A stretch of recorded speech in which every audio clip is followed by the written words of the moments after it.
On October 12, 2019, the Hard Rock Hotel under construction at Canal Street and Rampart Street in New Orleans partially collapsed during the final phase of construction. 3 workers died, several others were injured, and a crane remained suspended above the site for months while engineers assessed how to safely dismantle the unstable structure in one of the busiest tourist areas in the United States. The bodies of 2 victims remained inside the building for weeks because structural instability made recovery operations too dangerous, intensifying public trauma surrounding one of the most significant construction failures in modern New Orleans history. Unlike previous case files focused on financial distress, covenant breaches, appraisal errors, and hotel performance metrics, this case examines a construction failure. The relevant framework is not financial collapse, but construction liability, insurance coverage, regulatory response, and civil litigation. The central question is not how the building fell. Structural investigations have already documented the engineering causes. The focus here is the institutional aftermath: legal proceedings, insurance disputes, regulatory actions, and the future of the site, where 3 workers lost their lives. The collapse generated exceptionally complex litigation involving the owner, general contractor, subcontractors, and design professionals. Competing expert opinions, liability claims, and insurance positions led to years of legal proceedings in both Louisiana state and federal courts. Louisiana's civil law system, derived from the Napoleonic Code, differs from the common law framework used elsewhere in the United States. Concepts such as redhibition and the state's approach to joint liability added legal complexity to the case. Workers' compensation claims for fatalities and injuries proceeded alongside civil litigation, requiring coordination among insurers, regulators, and multiple legal frameworks. Insurance disputes became a major component of the aftermath. General liability, professional liability, builder's risk, and workers' compensation policies were issued by different carriers, each advancing its own interpretation of coverage, causation, and responsibility. The collapse also triggered one of the most challenging urban demolition projects in New Orleans history. Engineers had to manage structural instability, worker safety, neighboring properties, and the economic consequences of leaving a partially collapsed high-rise in a critical commercial corridor.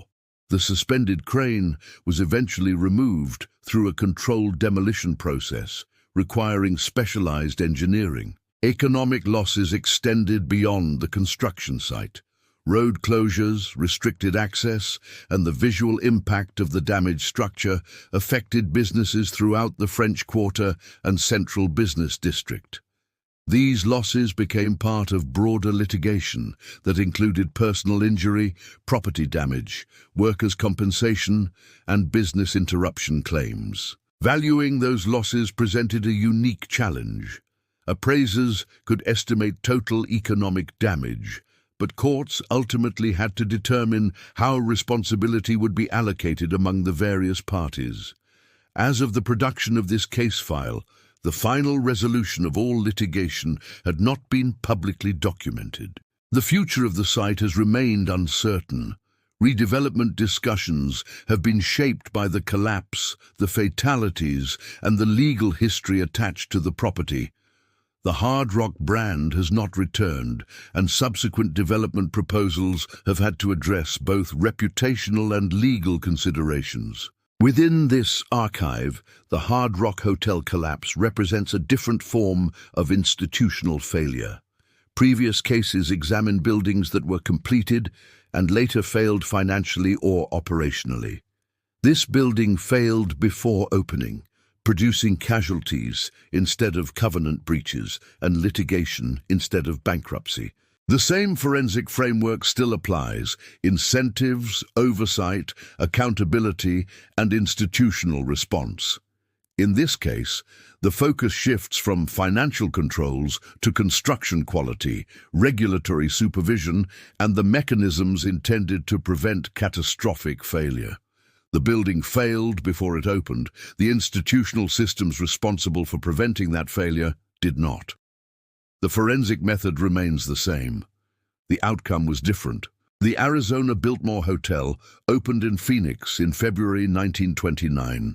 Designed by Albert Chase MacArthur under the strong influence of Frank Lloyd Wright, the property became one of the most distinctive resort hotels in the United States. Although architectural historians continue to debate the extent of Wright's direct involvement, the building's identity and market appeal have long been tied to his influence. The forensic entry point is the property's transition under the Waldorf Astoria brand through a private equity-backed ownership structure. This highlights a recurring challenge in luxury hospitality, balancing architectural significance with debt-financed acquisition strategies. Waldorf Astoria depends on standardized luxury operating standards across its global portfolio. The Arizona Biltmore, however, was designed around principles that emphasize uniqueness rather than standardization. This creates an inherent tension between preserving architectural character and delivering a consistent luxury brand experience. The property's ownership history reflects a familiar pattern. Successive owners have benefited from its architectural prestige while facing the high costs required to preserve it. William Wrigley Jr. acquired the hotel in 1930 after financial difficulties forced the original developer to sell. During the Wrigley era, long-term stewardship and investment helped preserve the property's identity. Later ownership periods more closely followed the private equity acquisition model, purchasing at premium valuations, financing with debt, facing renovation constraints, experiencing competitive erosion, and ultimately selling or restructuring. The core challenge is that the building's architectural uniqueness requires specialized restoration rather than standard hotel renovations. Maintaining Waldorf Astoria standards is significantly more expensive than upgrading a comparable modern luxury property. This creates a recurring financial dilemma. The architectural premium is reflected in acquisition prices, but the ongoing restoration costs are often underestimated. Revenue generated during operations must simultaneously support debt service and preservation investment, a balance that has proven difficult for many ownership groups. Appraisers face a related challenge. The property's architectural significance clearly supports higher valuations, but that premium depends on preserving the very features that require substantial capital investment. Brand affiliation may improve revenue projections, yet excessive standardization can undermine the distinctive character that attracts guests in the first place. Many visitors choose the Arizona Biltmore because of its architecture and history, not because it carries a luxury hotel brand. The brand provides distribution, marketing, and loyalty benefits, but the building itself remains the primary source of differentiation. As a result, successful ownership requires maintaining both architectural authenticity and modern luxury standards. The cost of achieving both is considerably higher than for most comparable hotels. Despite these challenges, the Arizona Biltmore has remained competitive through nearly a century of ownership transitions and renovation cycles. The recurring issue has not been a failure to recognize the need for investment, but a tendency to pay acquisition prices that reflect architectural prestige without fully accounting for the long-term capital required to preserve it. Unlike historic properties whose significance rests mainly on narrative or association, the Arizona Biltmore's value is inseparable from its physical architecture. If the building deteriorates, the premium deteriorates with it.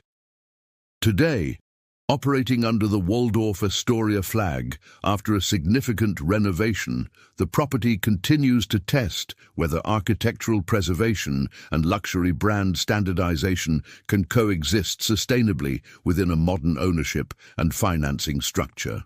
The Arizona Biltmore demonstrates how architectural significance complicates the traditional private equity hotel acquisition model. When a property's premium depends on unique physical characteristics, preservation becomes an ongoing operational requirement rather than an optional capital project.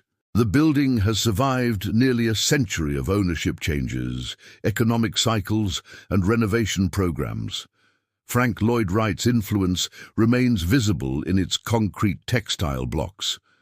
Whether the property's future is defined more by its architectural identity or its luxury brand affiliation remains an open question. This content was developed using artificial intelligence tools as part of the research, writing, and production process. All AI-generated material was subject to human review, editorial intervention, and approval before publication. Factual claims, interpretive framing, creative direction, and final content decisions reflect human judgment throughout.